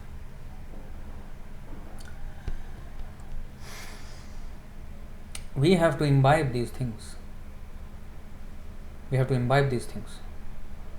So if we want any glorification for our devotional service, that means we have a long way to go. So we have to not be bothered. We just have to do our service. Automatically glorification will come when the devotee does not desire it. As long as he desires it, he will not get it. Because the Lord knows that this is not good for the devotee. So somehow he doesn't arrange it. But when one is pure, even if the devotee doesn't want it, the more the devotee doesn't want it, the more Kṛṣṇa makes sure it is there. And anyway, we are not doing for any glory. What we are doing it for is for the pleasure of Kṛṣṇa, pleasure of the devotees. This is what we should be doing. So, this is the thing. I would like to stop here. I think it's already very late, 10:15. So, any questions or comments on this topic? I'm sorry I started very late. I had something on. Let me see if there are any questions. If you have any questions, please leave it. Otherwise, I may miss it, because if you put it last minute, I may miss it.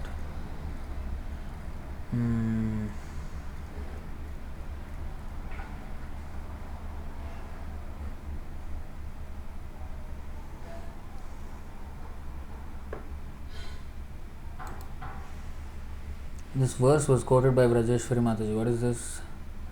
Sharlare. I don't know how to read the Sanskrit. Narayano Hare.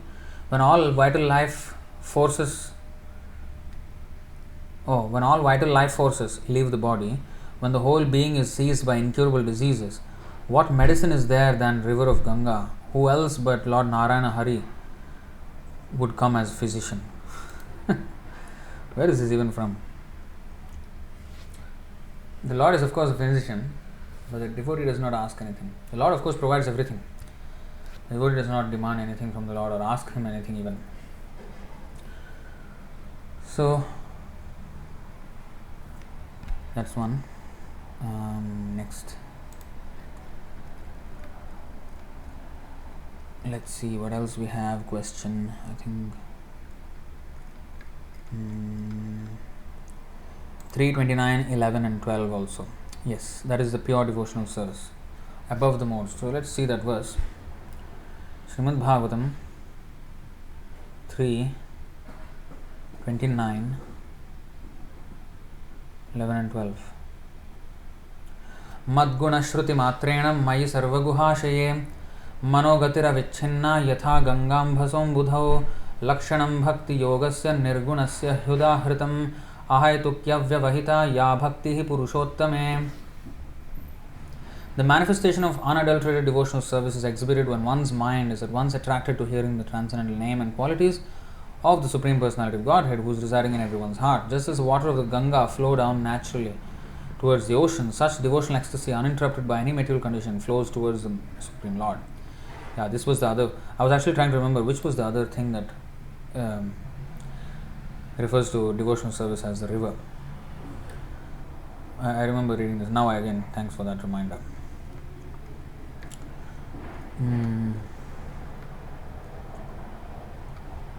Let's see what else we have. Okay, Divya Mataji. Question, Prabhuji, as you said, our devotional service can be compared to a mango, either unripened or ripened, is still beneficial. It's just that we are not evolved yet. Name is always impartial. I'm just relating this to my devotional practice. As a ripened mango can never become a raw mango again. I just want to know that in one of your last classes of Harināma Cintāmaṇi, we were taught how Krishna's name and Krishna's form both are same as Krishna is absolute. That day while chanting, I felt so happy, as if I'm really feeling Krishna while chanting. At least better than which I have never experienced before. After that, I never felt the same feeling again. That means for a moment my chanting was like a bit good, sour than an unripened mango at an early stage, but later as the same feeling is not there, does this mean evolution is decreasing? So, Krishna sometimes, inspires the devotee, and such a thing happened to Narad Muni. If we see his life, just give me some time here, 1-2 minutes, 1 minute maybe. Here in the 6th chapter, so Narad Muni, he was describing his previous life as a son of a maid servant.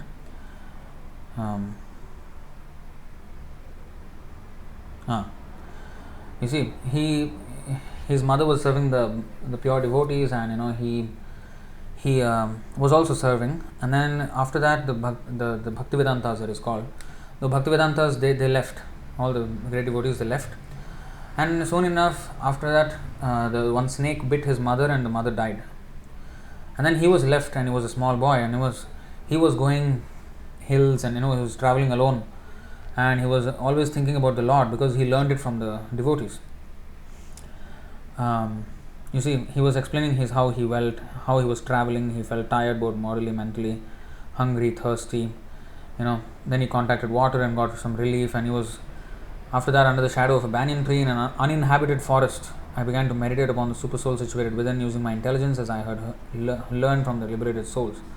As soon as I began to meditate upon the Lord's feet, the lotus feet of the Personality of Godhead, with my mind transformed in transcendental love, tears rolled down my eyes, and without delay the Personality of Godhead, Sri Krishna, appeared on the lotus of my heart. O Vyasadeva, at that time, being exceedingly overpowered by feelings of happiness, every part of my body became separately enlivened. Being absorbed in an ocean of ecstasy, I could not see both myself and the Lord. The transcendental form of the Lord as it is satisfied the mind's desire and at once erases all mental incongruities. Upon losing that form, I suddenly got up, being perturbed as is usual for when one loses that which is desirable. I desired to see again that transcendental form of the Lord, but despite my attempts to concentrate upon the heart with eagerness to view that form again, I could not see him anymore. And thus dissatisfied, I was very much aggrieved. So you see, he saw the Lord, and then it disappeared, and then he tried all his might, with all his possibility, with all concentration, with everything that he had, but still the Lord did not appear. That means the Lord, the holy name is independent. He can appear or not appear, he can give you the thing or the happiness or not.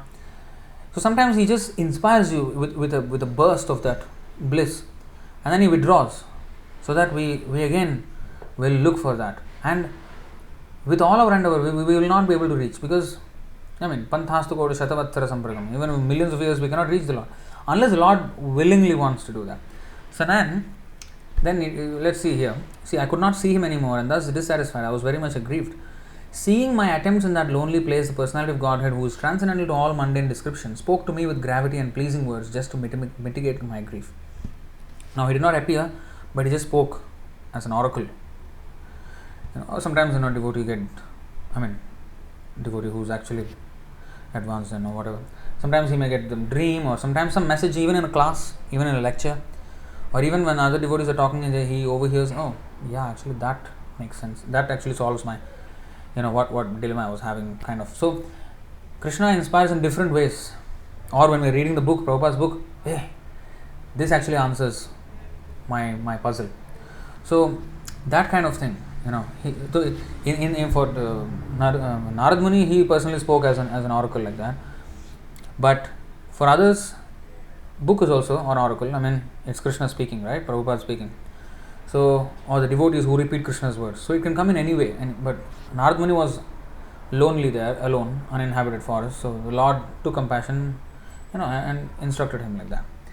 Spoke to me with gravity and pleasing words just to mitigate my grief. Now, here he says, O Narada, the Lord spoke, I regret that during this lifetime you will not be able to see me anymore.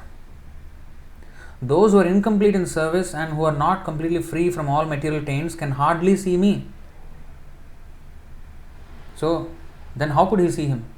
That means it was the will of the Lord that he wanted to show him so that to increase his attachment, increase his attraction.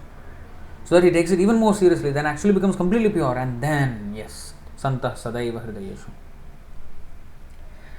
So, then he continues, O virtuous one, you have only once seen my person, and this is just to increase your desire for me. Because the more you hanker for me, the more you will be freed from all material desires. So that means at that point he was not yet free. But still the Lord showed himself so that, we'll be more inspired to, go forward in this path. Then the more you hanker for me, the actual purification is in the hankering for Krishna. If he comes before us so cheaply, then it's like, Krishna is, whenever I want, Krishna is there, I take him cheaply. So if I hanker for it, that is like when the gopis, when Krishna left to Mathura, they were hankering, or not only gopis, all the Vrindavan Vasis, they were hankering, and that separation is more ecstasy than meeting even. This is a transcendental thing. Of course, we are not in the transcendental Vipralamba Bhāva, but that actually purifies us, that hankering. So Krishna does sometimes that kind of things. Of course, it's not that in a whole life you will never experience anything blissful. No. You will have moments like this where you will suddenly feel a rush of bliss, a rush of ecstasy, like devotionally. And sometimes it is not the same again. So that is the Lord's way of, as we can see in this pastime here, Narad Muni, how the Lord tells. So we can learn from this pastime, see how the Lord reciprocates to increase our desire for Him. The more you will be freed from all material desire. By service of the absolute truth, even for a few days, the devotee attains firm and fixed intelligence in me. Consequently, he goes on to become my associate in the transcendental world after giving up the present deplorable material worlds. Intelligence engaged in me, in my devotion, cannot be thwarted at any time, even at the time of creation as well as the time of annihilation. Your remembrance will continue by my mercy. So, remembrance of Krishna will always go on by the mercy of Krishna, so long as we really, really try. So that's what he wanted Narada to do. He really try, and that's purification. So that is the answer I can give from the Shastra. Many times you will have those experiences, So anything else? I hope that answered the question. If not anything else, then thank you all very much for your kind participation. And we will again meet on, I don't know whether Monday or Wednesday. We'll see.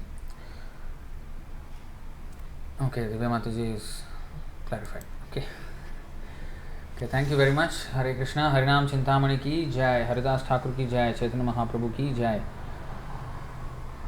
Bhakti Vinod Thakur ki jai, Srila Prabhupada ki jai, Ananta Koti Vaishnava Vrinda ki jai, Nitai Gaur Premanande, Hari Hari Bol, Hare Krishna. Pavitra Mataji is saying thank you very much, Prabhu. We are waiting to have your association. Hare Krishna, Hare Krishna. I need to have your association so that I can speak about Krishna. Otherwise, I will speak some nonsense here and there. So this forces me to speak about Krishna. So I must thank you for giving me the opportunity to speak about Krishna. Otherwise, I will be doing something else. Of course, there are services, but this forces me to speak about Krishna. So thank you. All right, Hare Krishna.